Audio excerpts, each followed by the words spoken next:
Hello students, this is Ankit Mishra और आज हम शुरू करेंगे इंग्लिश की क्लास। तो इंग्लिश की क्लास एकदम बेसिक से शुरू होने वाली है।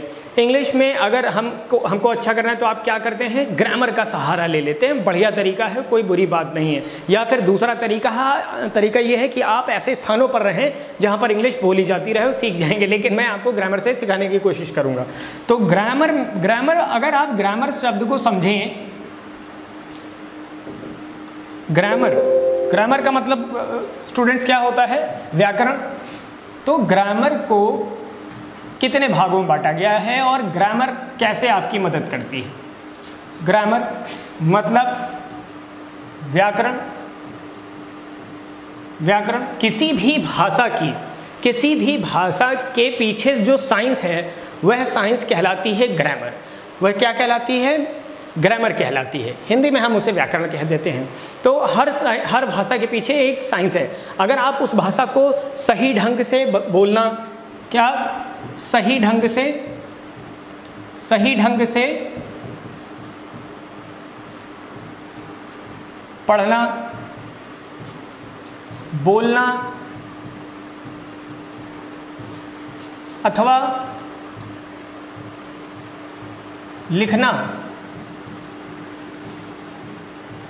लिखना सीखते हैं।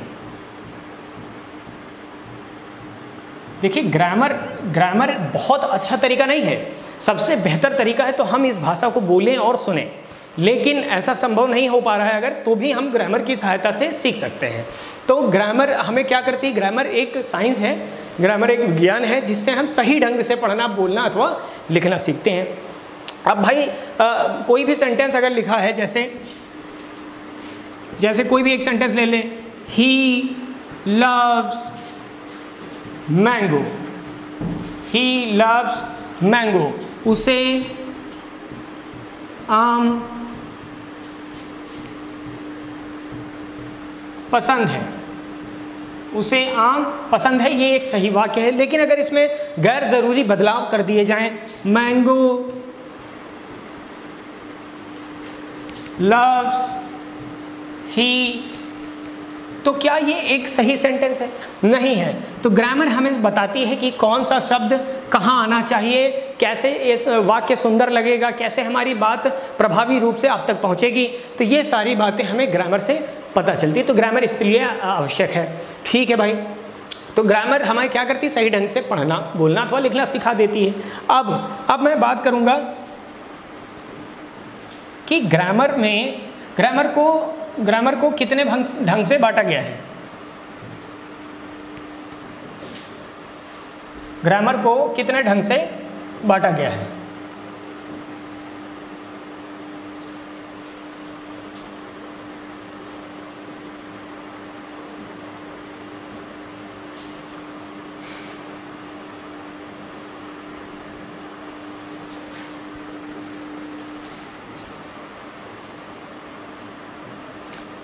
तो ग्रामर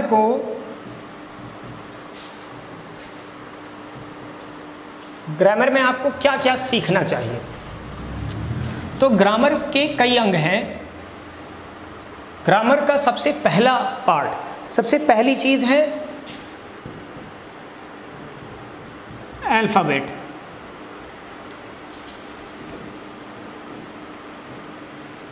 क्या है बच्चों? अल्फाबेट अर्थात वर्णमाला। हर भाषा, प्रत्येक भाषा की अपनी एक वर्णमाला होती है, अर्थात अक्षरों की एक पूरी माला। वर्ण क्या होता है? वर्ण मतलब लेटर्स, अक्षर,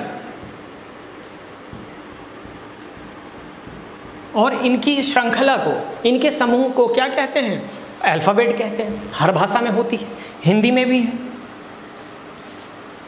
और दूसरी चीज, शब्द। इन अक्षरों से क्या बनती हैं? इन अक्षरों से शब्द बनते हैं। शब्द समूह होते हैं अक्षरों के, ठीक है। और क्या बनता है?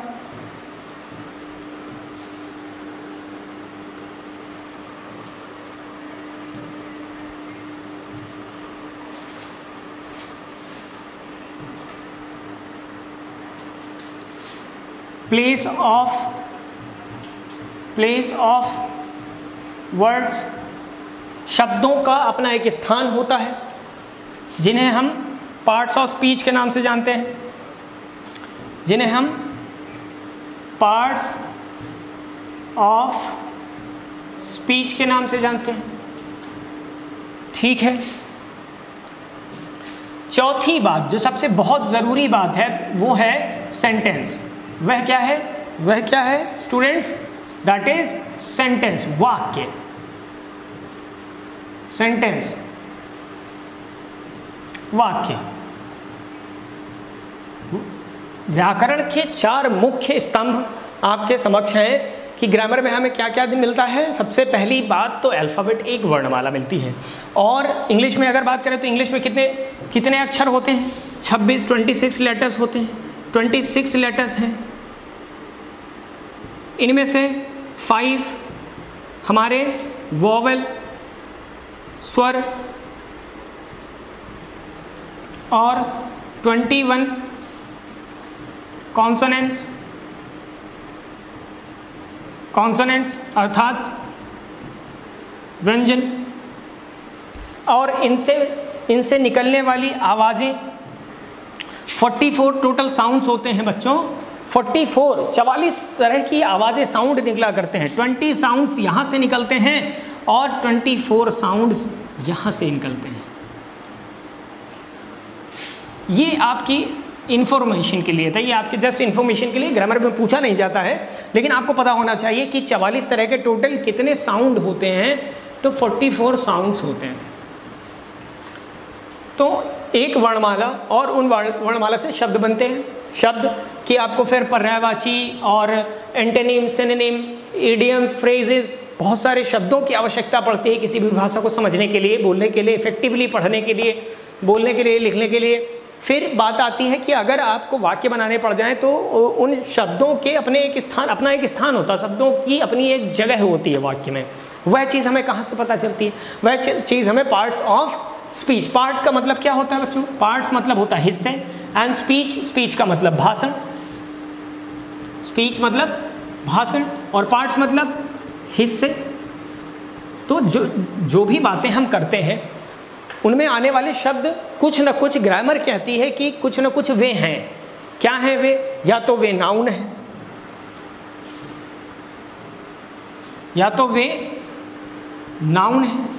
या प्रोनाउन हैं, या फिर वे एडजेक्टिव हैं,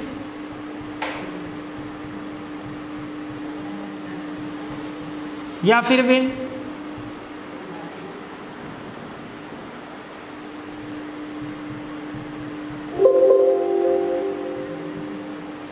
फिर वे एडवर्ब हैं,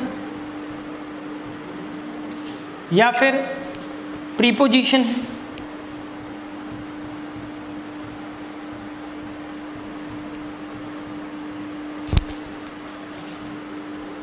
कंजंक्शन,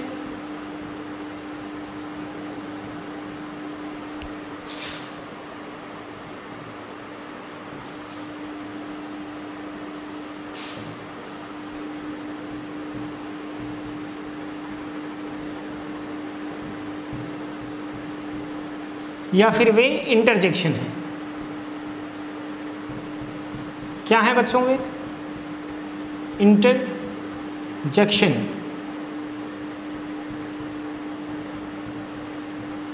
इंटरजेक्शन है।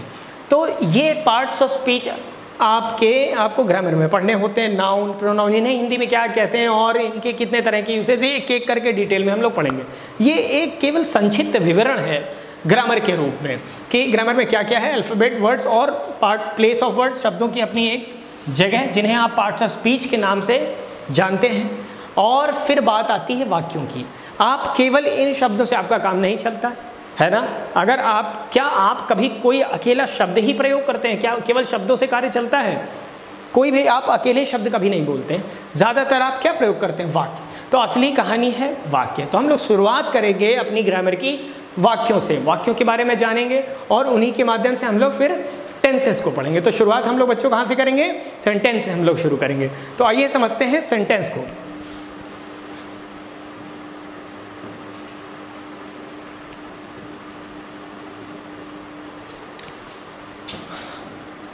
तो टॉपिक हमारा शुरू होने वाला है सेंटेंस।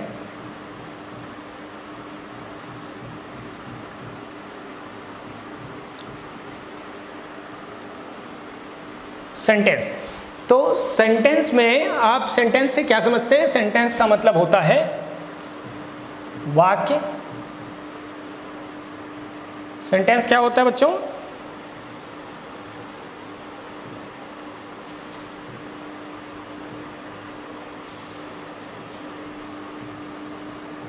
सेंटेंस का अर्थ होता है वाक्य।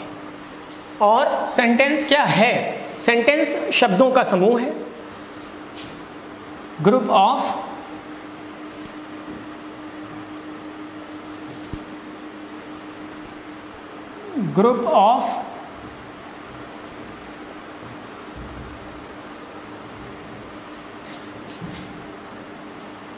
लेटर्स, शब्दों का समूह। क्या? शब्दों का समूह। which is meaningful,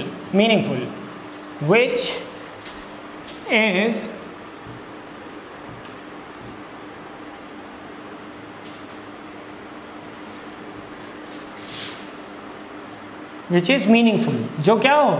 जो अर्थपूर्ण हो। देखिए, सिर्फ शब्दों के समूह से बात नहीं बनने वाली। सिर्फ अगर आप कहें कि वाक्य वह है जो शब्दों का समूह है, लेकिन उसे अर्थपूर्ण होना चाहिए, उसका कोई अर्थ निकलना चाहिए। जैसे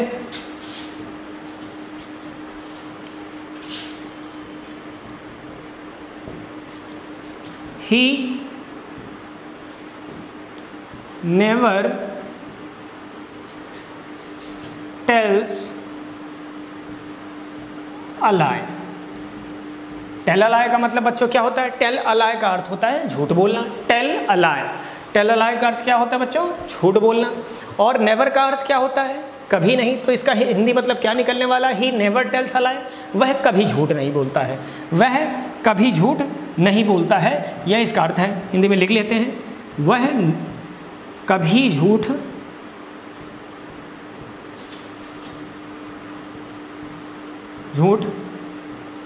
नहीं बोलता है।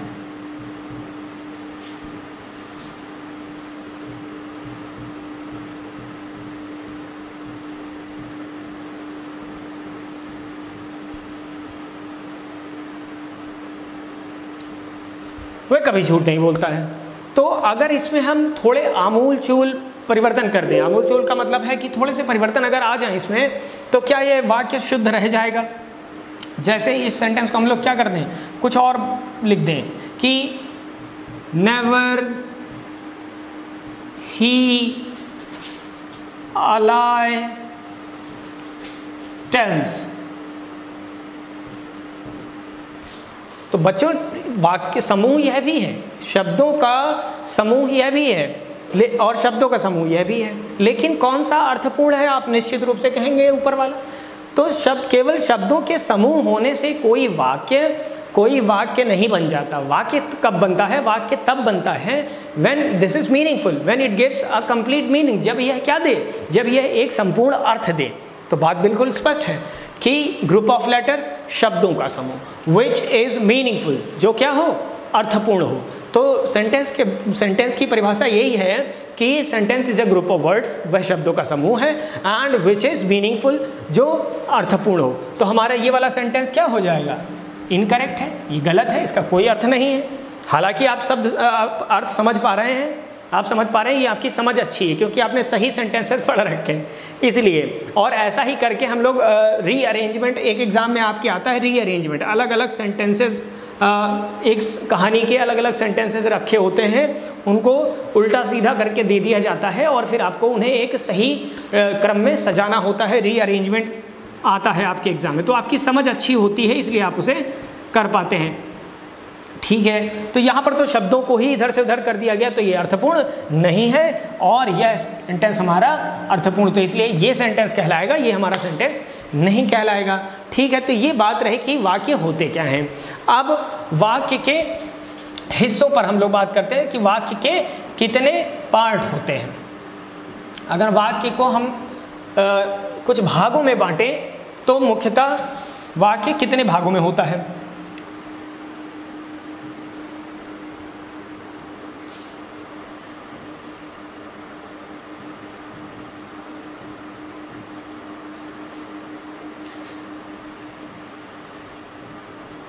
Parts of sentence. बहुत बेसिक से क्लास चल रही है, आप धीरे धीरे करके नोट्स बनाते रहिए और एकदम डिटेल में हम लोग जाएंगे धीरे धीरे करके, एकदम छोटे छोटे पॉइंट से लेकर बड़े पॉइंट्स तक जाएंगे। तो पार्ट्स ऑफ सेंटेंस की अगर बात करें, पार्ट्स ऑफ सेंटेंस की एक वाक्य के कितने हिस्से हो सकते हैं, तो वाक्य के मुख्यतः दो हिस्से होते हैं। वाक्य के मुख्यतः कौन से हिस्से होते हैं? दो। पहला क्या होता है? पहला होता है हमारा सब्जेक्ट। पहला क्या होता है? सब्जेक्ट। और दूसरा क्या होता है हमारा? प्रेडिकेट।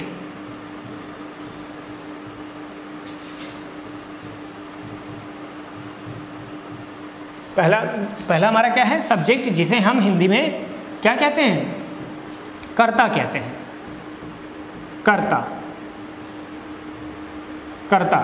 अर्थात करने वाला, कार्य क्रिया को संपन्न कौन कर रहा है।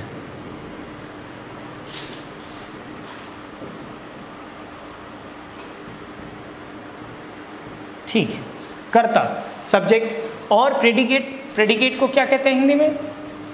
विधेय। अब ये विधेय क्या है? तो पहले सब्जेक्ट को समझ लेते हैं। जब वाक्य में जो प्रधान होता है, जो मुख्य होता है, जिसके विषय में बात की जाती है, वह हमारा क्या कहलाता है? वह हमारा, जैसे राम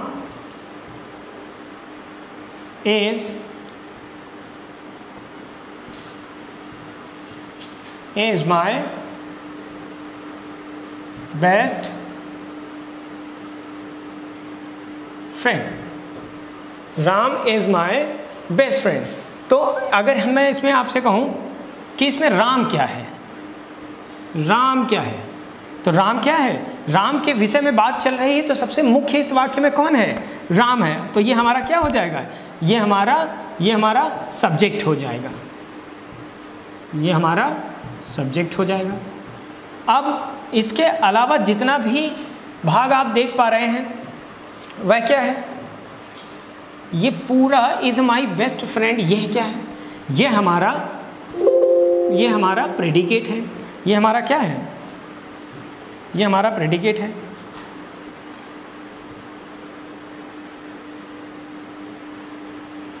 ये हमारा प्रेडिकेट है। अब हमारे प्रेडिकेट के हिस्से में भी कई चीज़ें आपको यहाँ पर सब्जेक्ट है। सब्जेक्ट में अगर आप देखें तो राम एक नाम है, नाउन है, अभी चर्चा करेंगे।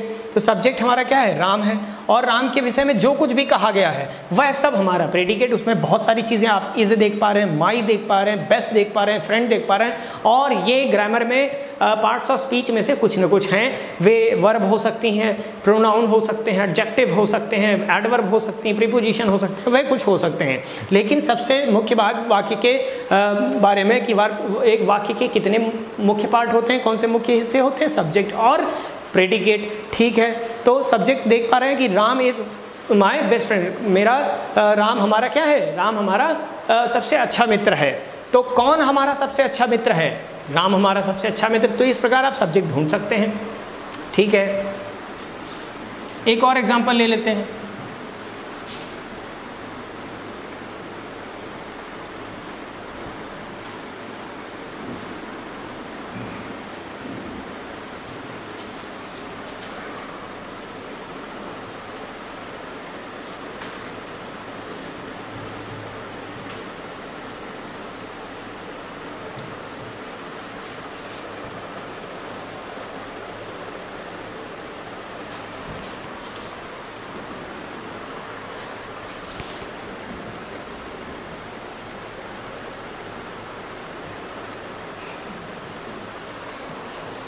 तो बच्चों यहाँ पर एक और सेंटेंस मैंने लिख दिया है। A man in black T shirt entered the room. A man, एक व्यक्ति इन ब्लैक टी शर्ट, काली टी शर्ट में एंटर्ड द रूम, कमरे में क्या किया, उसने प्रवेश लिया। तो यहाँ पर अगर मैं सब्जेक्ट आपसे पूछूं क्या है, तो आप शायद कहेंगे कि अ मैन, एक मैन है।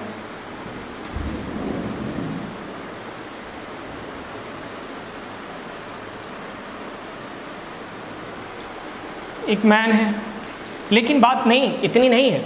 किसने इंटर किया, कौन इंटर किया। जैसे आप यहाँ पूछ रहे थे कौन हमारा बेस्ट फ्रेंड है, तो आपको उत्तर मिला था राम। आप यहाँ पूछिए किसने इंटर किया, तो एक व्यक्ति ने, लेकिन वो व्यक्ति अकेले नहीं था। A man in black T shirt, तो यह पूरा हमारा सब्जेक्ट के हिस्से में है। किसने इंटर किया, यह क्रिया है हमारी, यह हमारी क्रिया है, वर्ब है, यह हमारी वर्ब है। तो किसने, हु एंटर्ड द रूम, किसने इंटर लिया, कमरे में किसने प्रवेश लिया, तो a man in black T shirt. आप अगर सेंटेंस में देखेंगे तो क्या कहेंगे, a man in black T shirt entered. तो यह हमारा पूरा सब्जेक्ट के हिस्से में है, यह हमारा पूरा हिस्सा सब्जेक्ट के हिस्से में। हालांकि क्रिया पर प्रभाव डालने के लिए यह काफ़ी है, मैन काफ़ी है, लेकिन वह मैन अकेले नहीं है, उसके साथ दूसरे शब्द भी हैं, दूसरे एडजेक्टिव, दूसरे नाउन बात करेंगे। तो आपको मुख्यतः दो बातें समझ में आ गई कि सब्जेक्ट, एक सेंटेंस को के दो मुख्य पार्ट होते हैं, सब्जेक्ट और प्रेडिकेट। प्रेडिकेट में भी एक से अधिक चीज़ें हो सकती हैं, और सब्जेक्ट में भी एक से अधिक चीज़ें हो सकती हैं। ठीक है भाई, तो ये बात रही पार्ट्स ऑफ सेंटेंस की। अब टाइप ऑफ सेंटेंस पर बात करते हैं।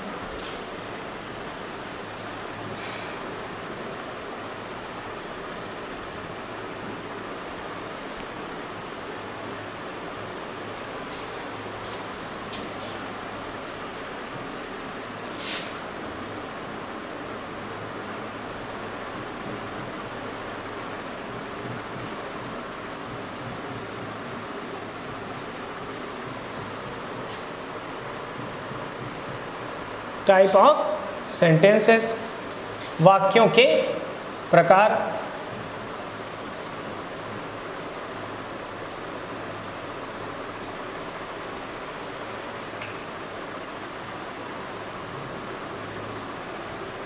तो वाक्यों को बच्चों कई भागों में बांटा गया है। मुख्यतः वाक्यों को दो तरीकों से बांटा गया है। यहाँ पर बहुत गौर से समझने की बात है, बहुत ध्यान से समझिएगा कि वाक्यों को कितने तरह से बांटा गया है। तो वाक्यों को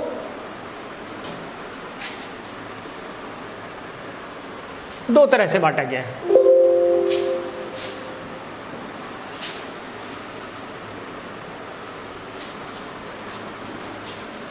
वाक्यों को दो तरह से बच्चों बांटा गया है। एक तो उनकी स्ट्रक्चर,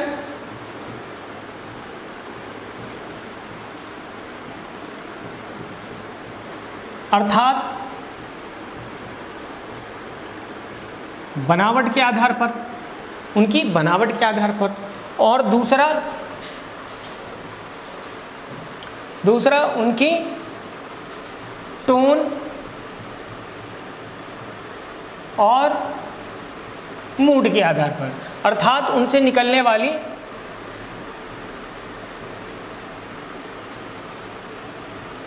भावनाओं के आधार पर। तो दो रूप से, दो तरह से, दो बेसिक्स हैं, दो फंडामेंटल्स हैं कि उन्हें बांटा गया। एक तो उनकी बनावट के हिसाब से, उनकी बनावट कैसी है, वाक्यों की बनावट कैसी है, वे दिखने में सरल हैं, जटिल हैं, मिश्रित हैं, कैसे हैं, और उनकी भावनाएं कैसे निकल रही हैं, टोन और मूड कैसे। अभी ये टोन और मूड आपको समझ में आ जाएगा। तो स्ट्रक्चर के हिसाब से कैसे कैसे उन्हें आगे बांटा गया है। तो स्ट्रक्चर के हिसाब से आप देख लीजिए कितने भागों में बांटा गया है। स्ट्रक्चर के हिसाब से उन्हें सबसे पहला type simple sentence,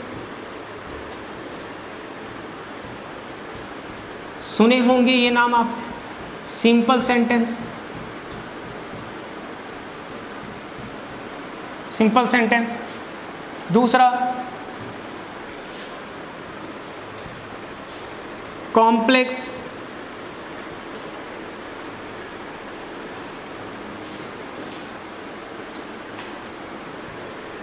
complex sentence,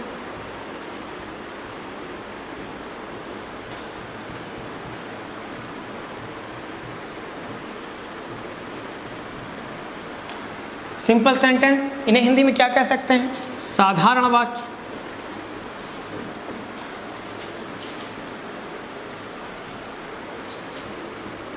साधारण वाक्य।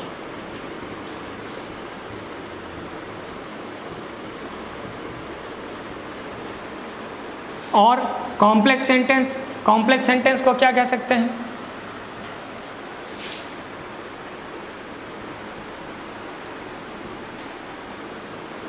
जटिल वाक्य। कॉम्प्लेक्स का अर्थ होता है, क्या होता है? जटिल, मुश्किल, पेचीदा। और तीसरा टाइप जो आपको जानना चाहिए, तीसरा वाक्य जो आपको जानना चाहिए,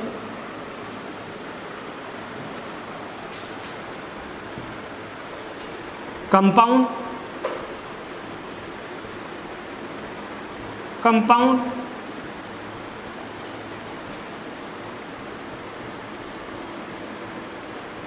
कंपाउंड सेंटेंस, मिश्रित वाक्य।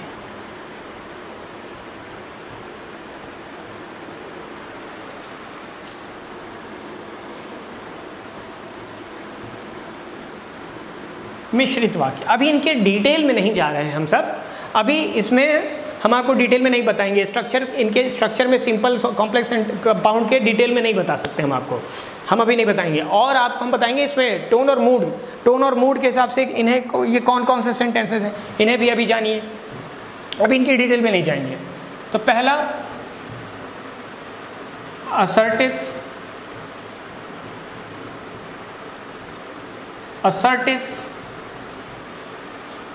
असर्टिव सेंटेंसेस, और इन्हें दो अन्य भागों में भी बांटा गया है। फर्दर इन्हें आगे दो भागों में बांटा गया है,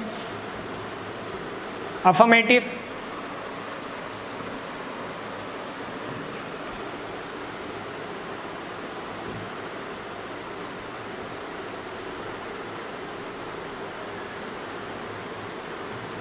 affirmative sentence, and the second is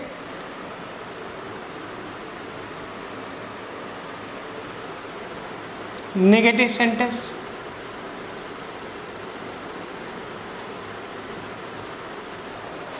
तो पहला टाइप क्या है? टोन और मूड। इनका, इन भावनाओं के आधार पर अगर आप देखें तो दो चीज़ें निकल रही हैं। एक असर्टिव सेंटेंस, पहला सेंटेंस निकल आ रहा है असर्टिव, और इससे फर्दर दो भागों में बांटा गया है, इन्हें आगे दो भागों में बांटा गया, अफर्मेटिव और निगेटिव। क्या कुछ होते हैं इन पर बात करेंगे। दूसरा टाइप इंटरोगेटिव, इंटरोगेटिव,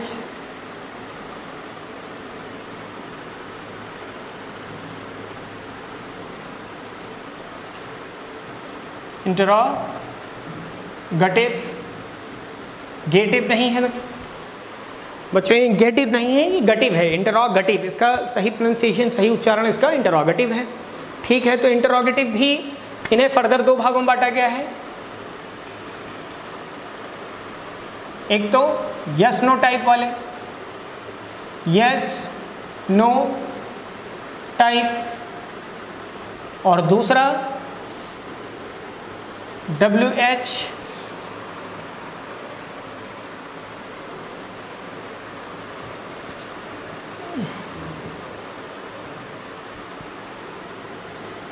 नहीं विजिबल है, ये WH व्हाट, वाई, व्हेन। अभी इन पर इनको एक्सप्लेन कर देंगे। तो इंटरोगेटिव्स को दो भागों में बांटा गया है, यस नो टाइप वाले और WH वर्ड्स वाले। आगे बढ़ते हैं।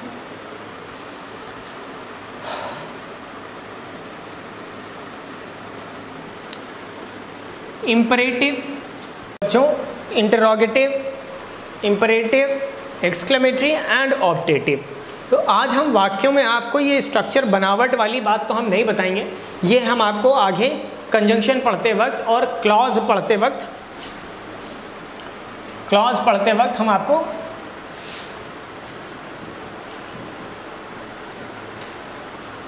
इनके बारे में बताएंगे।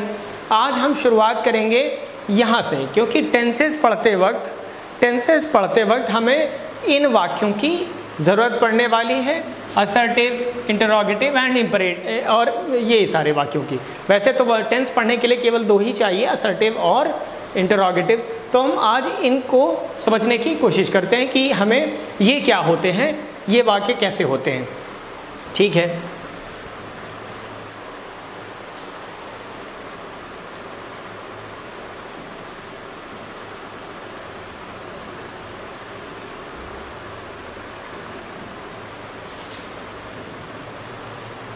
तो बच्चों टोन और मूड के हिसाब से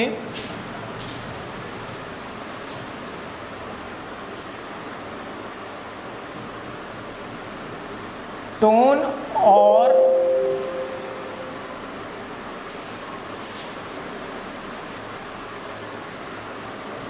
और मूड के हिसाब से, अर्थात भावनाओं के आधार पर कैसा उनसे सेंस निकल रहा है, इसके आधार पर वाक्यों को निम्न भागों में बांटा गया था। हमने समझा कि वह अफर्मेटिव हैं, वह असर्टिव हैं। पहला टाइप क्या था बच्चों? असर्टिव।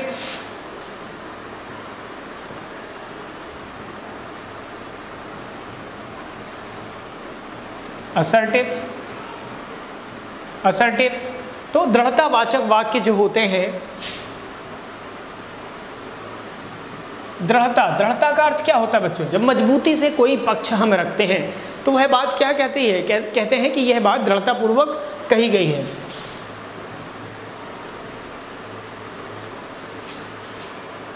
दृढ़तावाचक, और इन्हें दृढ़तावाचक वाक्यों को दृढ़तापूर्ण ढंग से हम वाक्यों को कैसे कैसे कह पाते हैं? 2 तरह से कह पाते हैं, अफर्मेटिव और निगेटिव।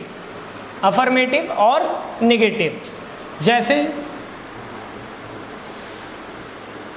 एसर्ट, देखिए इसका नाम क्या है? असर्टिव नाम है, तो ये बनी हुई है एसर्ट वर्ब से। ये नाम कहाँ से निकला मैं आपको बता दूं, तो ये निकला है एसर्ट वर्ब से। एसर्ट का अर्थ है to say something, to say something, STH का मतलब something, firmly, to say something firmly, दृढ़तापूर्वक कुछ कहना, दृढ़तापूर्वक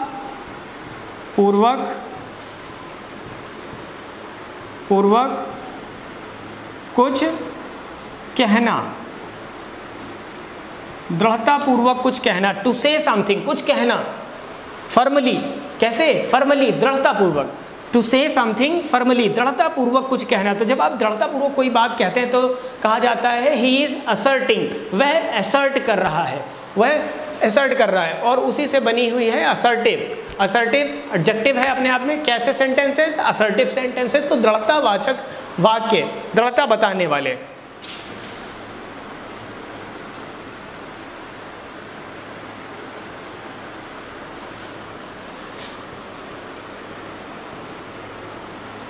फाइन, तो कुछ एग्जाम्पल ले लेते हैं।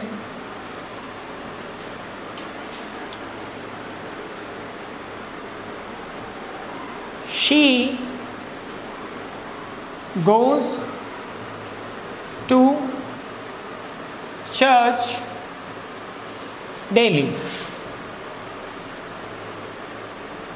She goes to church daily. वह चर्च प्रतिदिन जाती है।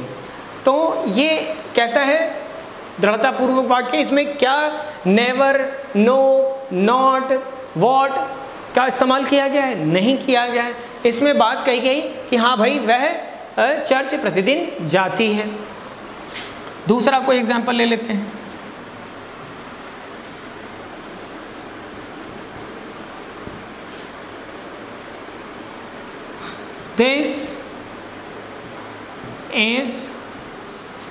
This is a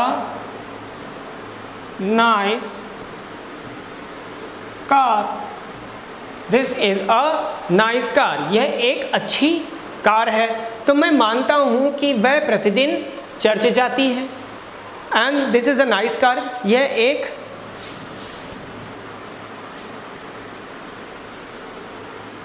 this is अ,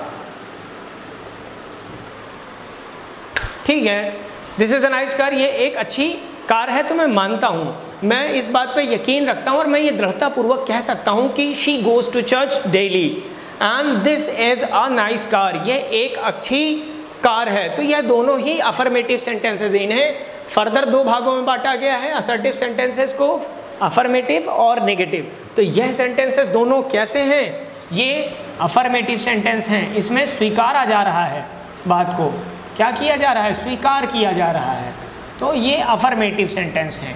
ये कैसे सेंटेंस है बच्चों, अफर्मेटिव, स्वीकारात्मक वाक्य, यह भी अफर्मेटिव और यह भी अफर्मेटिव। और अफर्मेटिव का अर्थ क्या है बच्चों, स्वीकारात्मक। जब आप कोई बात स्वीकार करते हैं कि हाँ भाई वह प्रतिदिन चर्च जाती है, तो आप कहना चाहते हैं कि हाँ भाई ऐसा है।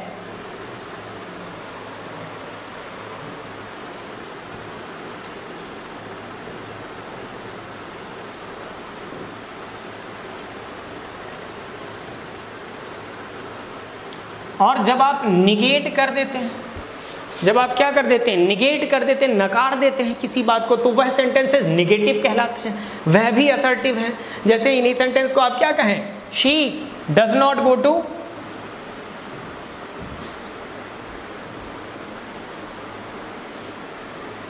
She does not go to church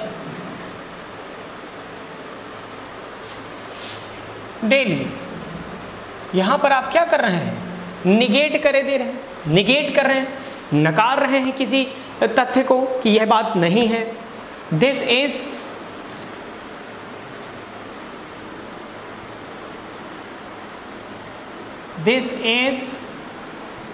not a nice car, this is not a nice car. तो यहाँ पर क्या कर रहे हैं, आप नकार रहे हैं तथ्यों को। तो जब आप नकारते हैं तो वह सेंटेंसेस क्या कहलाते हैं, नेगेटिव सेंटेंसेस कहलाते हैं। निगेट करना, नकारना, निगेटिव सेंटेंसेस कैसे सेंटेंसेस कहलाते हैं बच्चों, नेगेटिव सेंटेंसेस कहलाते हैं। बचपन से जानते हैं आप, ये एक छोटा सा रिवीजन है। हो सकता है कुछ बच्चों को लगे ये बात हमें तो पता है, लेकिन बहुत से बच्चे हैं जिन्हें नहीं पता है। तो ये एक बेसिक शुरुआत है। तो असर्टिव सेंटेंस आपको पता है कि ये दृढ़ता बताने वाले, ये स्वीकारात्मक और नकारात्मक वाक्य होते हैं। ठीक है, तो ये बात रही असर्टिव सेंटेंसेस की। दूसरा आप बात करते हैं इंटरोगेटिव सेंटेंसेस की, प्रश्न बताने वाले वाक्यों की। अच्छा, इसमें एक चीज़ आपको ध्यान देनी चाहिए कि अगर इसमें मैं कहूँ कि वाक्य में सबसे पहले कौन आ रहा है, तो सबसे पहले क्या आ रहा है, यहाँ पर शी लिखा हुआ है, यहाँ पर क्या लिखा हुआ है, शी, और शी हमारा क्या है, सब्जेक्ट है। क्या है, सब्जेक्ट है। और बाकी जो भी कहा गया है, जो भी इस विषय में कहा गया है, वह हमारा क्या है बच्चों, वह हमारा प्रेडिकेट है। वह हमारा क्या है, प्रेडिकेट है। और इसमें ढेर सारी चीज़ें हैं, प्रेडिकेट में ढेर सारी चीज़ें हैं, वर्ब है, ऑब्जेक्ट है, बहुत सी चीज़ें हो सकती हैं। इस पर बात करेंगे, चर्चा करेंगे। तो बिल्कुल वाक्यों को दो भागों में बांटा गया है, सब्जेक्ट और प्रेडिकेट में, सब्जेक्ट और प्रेडिकेट में। ठीक भाई, सब में है। तो सबसे पहले आपके असर्टिव वाक्य में सबसे पहले क्या आता है, सबसे पहले सब्जेक्ट आता है। यहाँ पर भी सब्जेक्ट है, यहाँ भी सब्जेक्ट है, और यहाँ पर भी सब्जेक्ट है। ठीक है, तो सबसे पहले सब्जेक्ट आता है। अब बात करते हैं इंटरोगेटिव सेंटेंसेस की।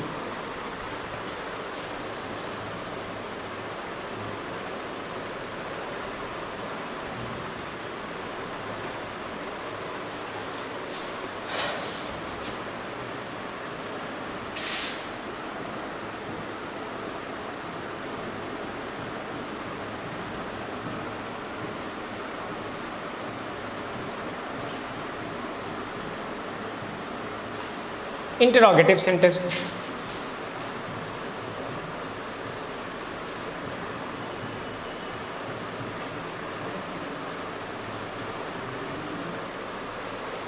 ओहो,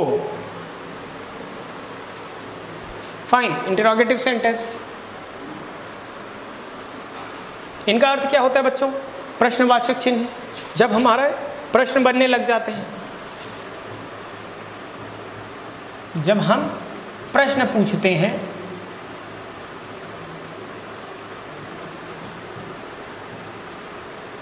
कोई बात हम स्वीकार या नकार नहीं रहे होते हैं और हम प्रश्न पूछ रहे होते हैं, तब वह वाक्य क्या कहलाते हैं? इंटरोगेटिव वाक्य, इंटरोगेटिव सेंटेंसेस कहलाते हैं। और ये दो तरह के होते हैं, यस नो टाइप वाले और WH वर्ड वाले।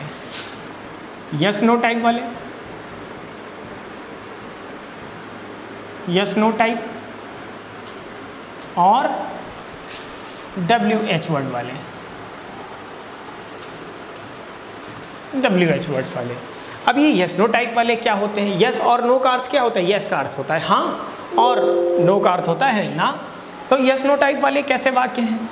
जब हम किसी प्रश्न का उत्तर यस या नो में दे सकें, जब हम किसी प्रश्न का उत्तर हाँ या ना में दे सकते हैं, तो ऐसे वाक्यों को, ऐसे प्रश्नवाचक वाक्यों को क्या कहते हैं? यस नो टाइप वाले। जैसे कुछ एग्जाम्पल ले लेते हैं, जैसे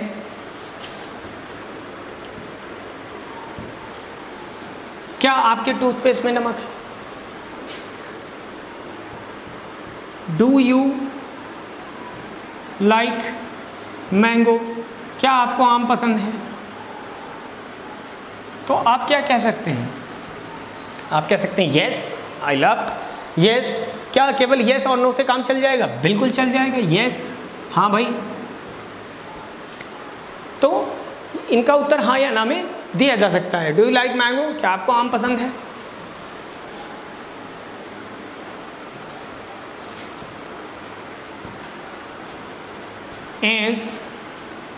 Is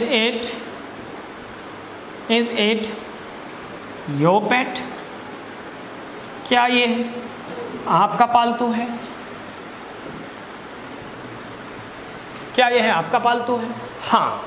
तो इन वाक्यों का उत्तर आप हाँ या ना में दे पाते हैं। तो ऐसे वाक्यों को हम यस नो टाइप वाले इंटरोगेटिव कहते हैं, यस नो टाइप वाले प्रश्नवाचक वाक्य कहलाते हैं। तो बात समझ में आई कि यस नो टाइप वाले वाक्य कैसे होते हैं? ऐसे होते हैं जिनका उत्तर हम हाँ या ना में दे सकते हैं। ये भी प्रश्नवाचक वाक्य होते हैं बिल्कुल। और इनमें क्या फ़र्क है अभी पता चल जाएगा। ठीक है, तो WH वर्ड्स वाले कौन से वाक्य होते हैं, कौन से प्रश्नवाचक वाक्य होते हैं जिनमें WH वर्ड्स यानी व्हाट, व्हाई, व्हेन, इन शब्दों का, वेयर, हाउ, ऐसे शब्दों का प्रयोग होने लग जाता है। जैसे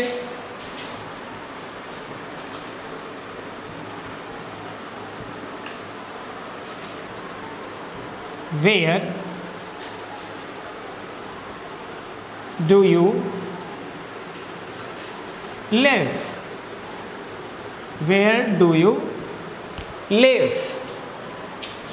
Where do you live? आप कहाँ रहते हैं? आप कहाँ रहते हैं?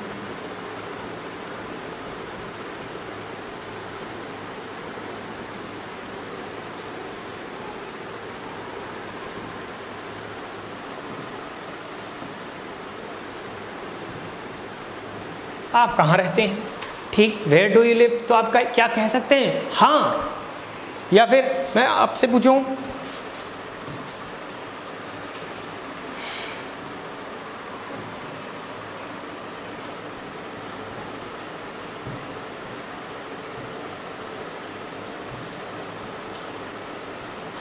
what is your name? आपका क्या नाम है? तो क्या आप कह सकते हैं हाँ? नहीं, आप हाँ नहीं कहेंगे, आप अपना नाम बताएंगे। This is my name, this is Ankit Mishra. तो आप अपना नाम बताएंगे, आप हाँ या ना में उत्तर नहीं दे सकते। लेकिन आप यहाँ दे सकते हैं इज़ इट योर पेट? क्या ये आपका पालतू है? हिंदी नहीं लिखी मैंने, लिख देता हूँ। क्या यह आपका पालतू है? क्या यह आपका पालतू पशु है? तो आप कह सकते हैं हाँ भाई हाँ। Do you like mango? ये तो समझ में आ रहा है कि क्या आपको आम पसंद है। Do you like mango? ठीक ठीक, तो हिंदी नहीं लिखी मैंने इसकी। तो व्हाट इज़ योर नेम, इसकी हिंदी भी आपको पता है, आपका नाम क्या है। तो आप स्पष्ट रूप से देख पा रहे हैं कि दो तरह के इंटरोगेटिव, दो तरह के प्रश्नवाचक वाक्य होते हैं, यस नो टाइप वाले और WH वर्ड्स वाले। WH वर्ड, अच्छा इनमें एक चीज़ बड़ी अच्छी है, देखिए ज़रा ध्यान से, कि अफर्मेटिव वाक्यों में हम सब ने देखा कि सब्जेक्ट की उपस्थिति कहाँ पर थी। तो सब्जेक्ट की उपस्थिति अगर आप यहाँ देखें तो यहाँ पर कुछ अन्य शब्द हमें दिख रहे हैं। यहाँ पर सबसे पहले क्या मिल रहा है, डू मिल रहा है, और सबसे पहले यहाँ पर क्या मिल रहा है, इज़ मिल रहा है, और यहाँ पर क्या देखने को मिल रहे हैं, WH वर्ड्स मिल रहे हैं, ठीक है। और उसके बाद यू और इट लिखा हुआ है। तो सब्जेक्ट अगर मैं पूछूँ सब्जेक्ट कहाँ है, सब्जेक्ट बाद में है, पहले कुछ और आया हुआ है। यह सहायक क्रिया हेल्पिंग वर्ब है, यह पहले आई हुई है सब्जेक्ट के। क्या ऐसा यहाँ हुआ है, हेल्पिंग वर्ब पहले आई है? हाँ भाई, सब्जेक्ट बाद में है, हेल्पिंग वर्ब पहले है। यहाँ पर भी वैसे ही, अगर आप इज़ की पोजीशन यहाँ देखें, इज़ की पोजीशन यहाँ देखें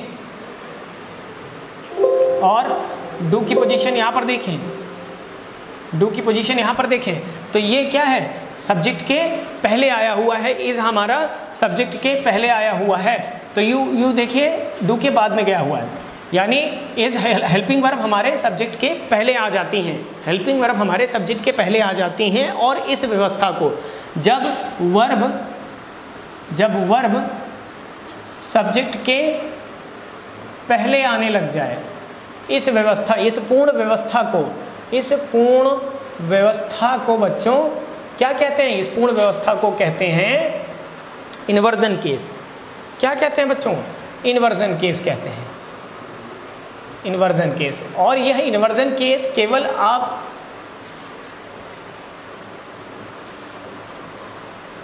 केवल आप इन्हीं वाक्यों में, इंटरोगेटिव प्रश्नवाचक वाक्यों में ही नहीं देखते, अन्य भी स्थान हैं, और वे सारे अन्य स्थान आपको मिलेंगे धीरे धीरे, जो एग्जाम के हिसाब से पूछ लिए जाते हैं। तो केवल अकेला एक ऐसा सेंटेंस ये नहीं है इंटरोगेटिव जिसमें ये व्यवस्था होती है हेल्पिंग वर्ब या वर्ब सब्जेक्ट के पहले आ जाए, और भी स्थान हैं। एडवर्ब पढ़ाते समय हम आपको सारे इन्वर्जन केस बताएंगे। अच्छा, इन्वर्जन केस क्या है, सब्जेक्ट, वर्ब का सब्जेक्ट के पहले आ जाना, वर्ब का सब्जेक्ट के पहले आ जाना क्या कहलाता है, इन्वर्जन केस कहलाता है। धीरे से नोट बनाकर कहीं लिख लीजिए। तो जाने अनजाने जो पहला, सबसे पहला आपने इन्वर्जन केस, इन्वर्ट का अर्थ क्या होता है, इन्वर्जन केस अगर आपको नहीं समझ में आ रहा है तो इन्वर्ट शब्द को समझिए। इन्वर्टेड कॉमास आपने बचपन से सीखे हैं, इन्वर्टेड कॉमास यानी उल्टे कॉमास। तो इन्वर्जन का मतलब क्या है, उल्टा केस। उल्टा केस जब वर्ब सब्जेक्ट के पहले आने लग जाए। सामान्य रूप से क्या होता है, सबसे पहले सब्जेक्ट आता है, लेकिन सब्जेक्ट ना आकर के जब क्रिया आपकी वर्ब पहले आने लग जाती, क्रियाएं पहले आने लग जाती वाक्यों को, तो ऐसे केसेस को हम इन्वर्जन केस कहा करते हैं। और ये इन्वर्जन केस, जो सबसे पहला इन्वर्जन केस आपने जाने अनजाने सीखा, वह था इंटरोगेटिव सेंटेंसेस में। लेकिन ये अकेले नहीं है, इंटरोगेटिव सेंटेंसेस के अलावा भी कुछ अफर्मेटिव वाक्य भी हैं जहाँ पर आप इन्वर्जन केस का इस्तेमाल करते हैं। तो ये बात रही इंटरोगेटिव सेंटेंसेस की। तो ठीक है भाई, आगे बढ़ते हैं सेंटेंस के सेशन में।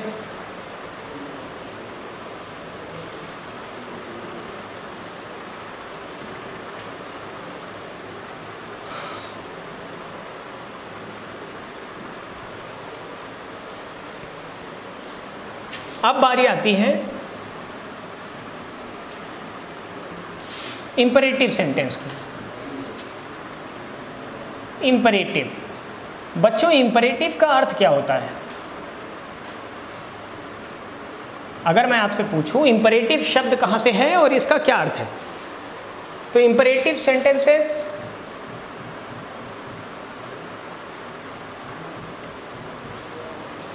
तो इंपरेटिव का क्या अर्थ है बच्चों?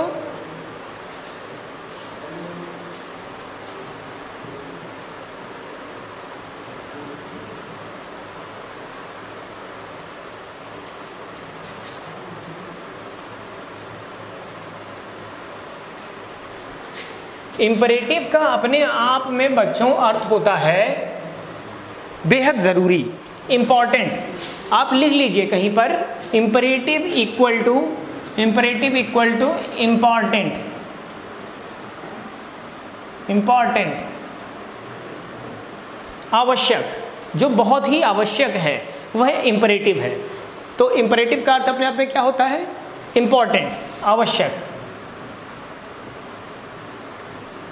ठीक, अब ये इंपरेटिव सेंटेंसेस हिंदी में मैंने आदेशात्मक वाक्य लिख दिया है, और इम्परेटिव का अपने आप में अर्थ है आवश्यक। तो अगर कोई आदेश दिया जाता है या फिर कोई रिक्वेस्ट दी जाती है तो इनसे क्या भाव निकलते हैं, इनमें छिपा क्या होता है, ऑर्डर। क्या छिपा होता है बच्चों, order. Order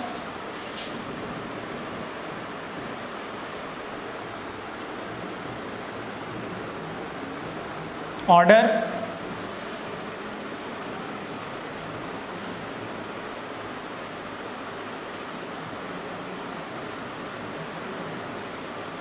order request. Order का अर्थ क्या होता है बच्चों, आदेश। लिख दिया जाए क्या हिंदी में, लिख दिया जाए।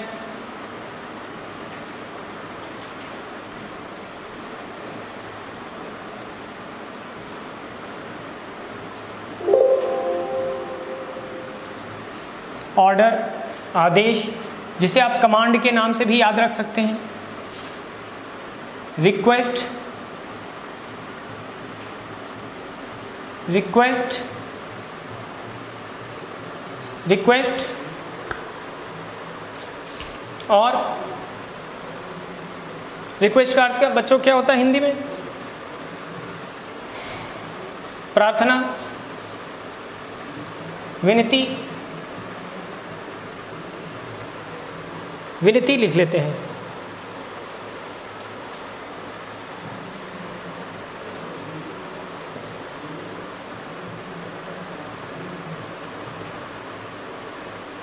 Request, order, request, advice.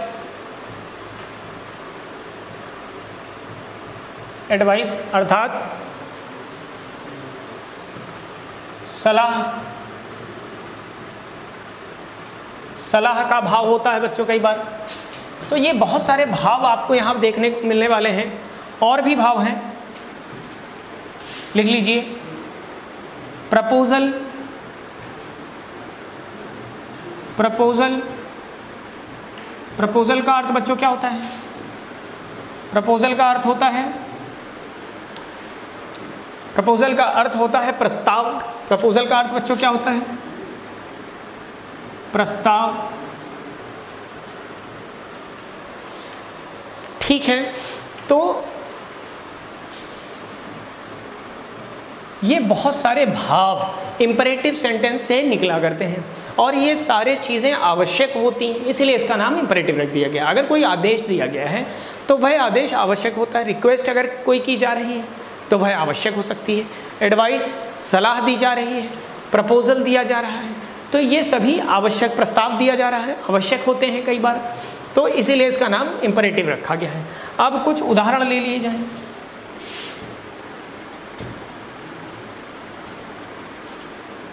Order, order दे दीजिए।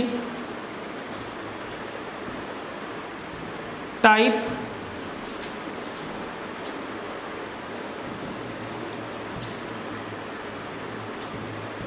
Type this letter immediately.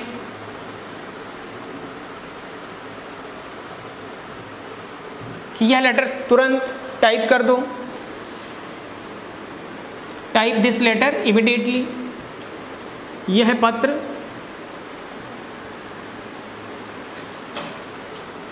तुरंत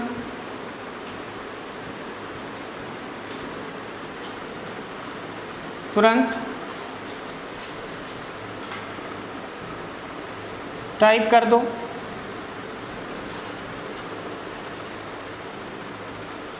तो यह आपका कैसा है,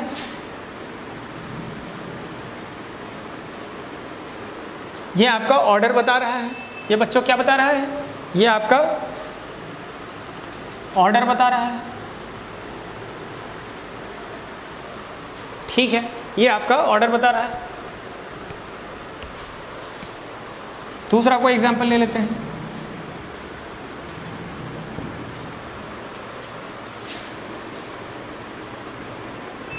काइंडली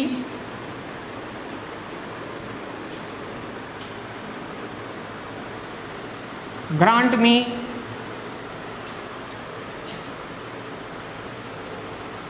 अ लीव,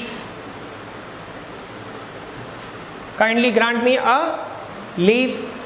तो इसमें क्या भाव निकल रहा है, इसका हिंदी मतलब क्या है कि कृपया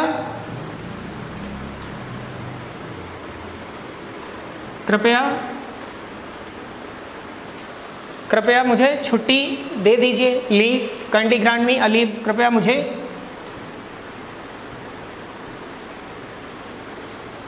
एक छुट्टी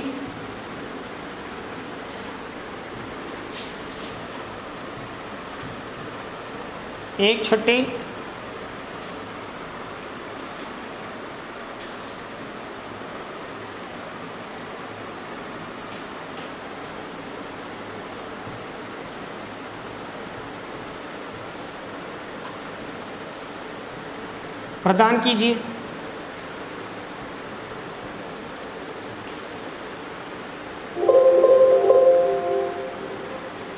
प्रदान कीजिए। तो इसके पीछे क्या भाव निकल रहा है, काइंडली, प्लीज, ऐसे शब्दों का प्रयोग है। तो कृपया ये क्या है, स्पष्ट रूप से ये रिक्वेस्ट है। क्या निकल रही है बच्चों यहाँ पर हमें रिक्वेस्ट मिल रही है।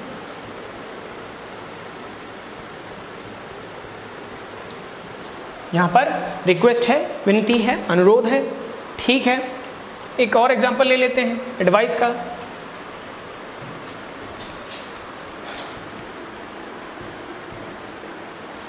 सी द डॉक्टर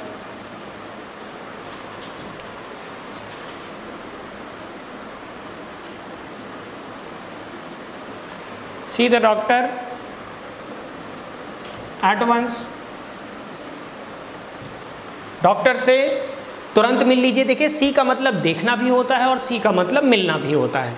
तो सी द डॉक्टर, डॉक्टर से मिलिए। एट वंस, तुरंत मिल लीजिए, शायद आपको बेहद ज़रूरत है। तो यह सलाह है।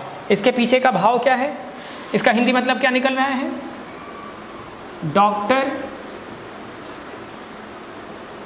से शीघ्र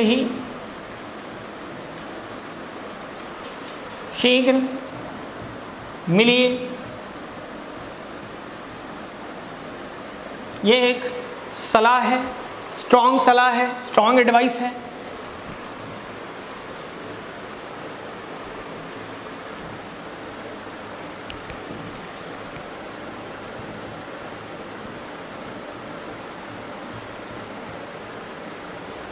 एडवाइस है बच्चों। तो order, request, advice, proposal, proposal का एक वाक्य लिख लीजिए। प्रपोजल ले लीजिए, ऊपर लिख दिया जाए।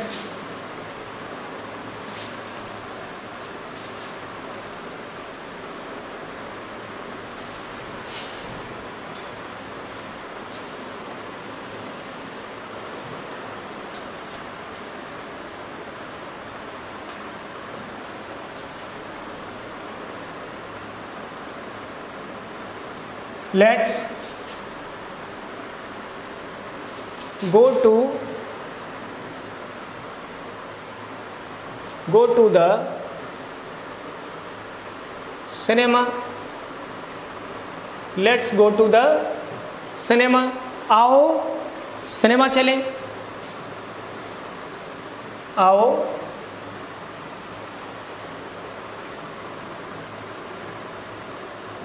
सिनेमा चले।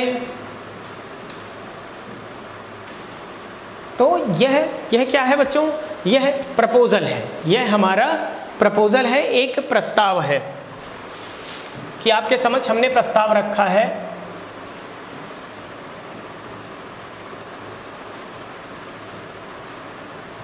कि आओ हम, तो बच्चों let's go to the cinema, आओ सिनेमा देखने चलें। यह एक तरह का प्रस्ताव है। तो इम्परेटिव सेंटेंसेस, आदेशात्मक वाक्यों में बच्चों क्या क्या देखने को मिलता है, आदेश मिलते हैं, ऑर्डर जिसे आप कमांड समझ कह सकते हैं, रिक्वेस्ट, अर्ज, बहुत सारे शब्द हैं विनती बताने के लिए, एडवाइस, सलाह, सजेशन, सुझाव, और प्रपोजल, प्रस्ताव भी हम इससे प्रकट कर सकते हैं। और ये रहे उनके एग्जाम्पल्स। तो वाक्यों में आज आपने अफर्मेटिव, असर्टिव और असर्टिव दो ढंग से होते हैं, दो तरह के होते हैं, अफर्मेटिव और नेगेटिव, और इंटरोगेटिव सेंटेंसेस को सीखा जो यस नो टाइप वाले या WH वर्ड्स वाले होते हैं, और इंपेरेटिव सेंटेंसेस को सीख लिया है बच्चों। इनका आज आपको रिवीजन करना है और पूरी तैयारी के साथ, पूरे अच्छे रिवीजन के साथ अगले टर्न पर आप हमें मिलिए। तब तक के लिए नमस्कार, जय हिंद, जय भारत।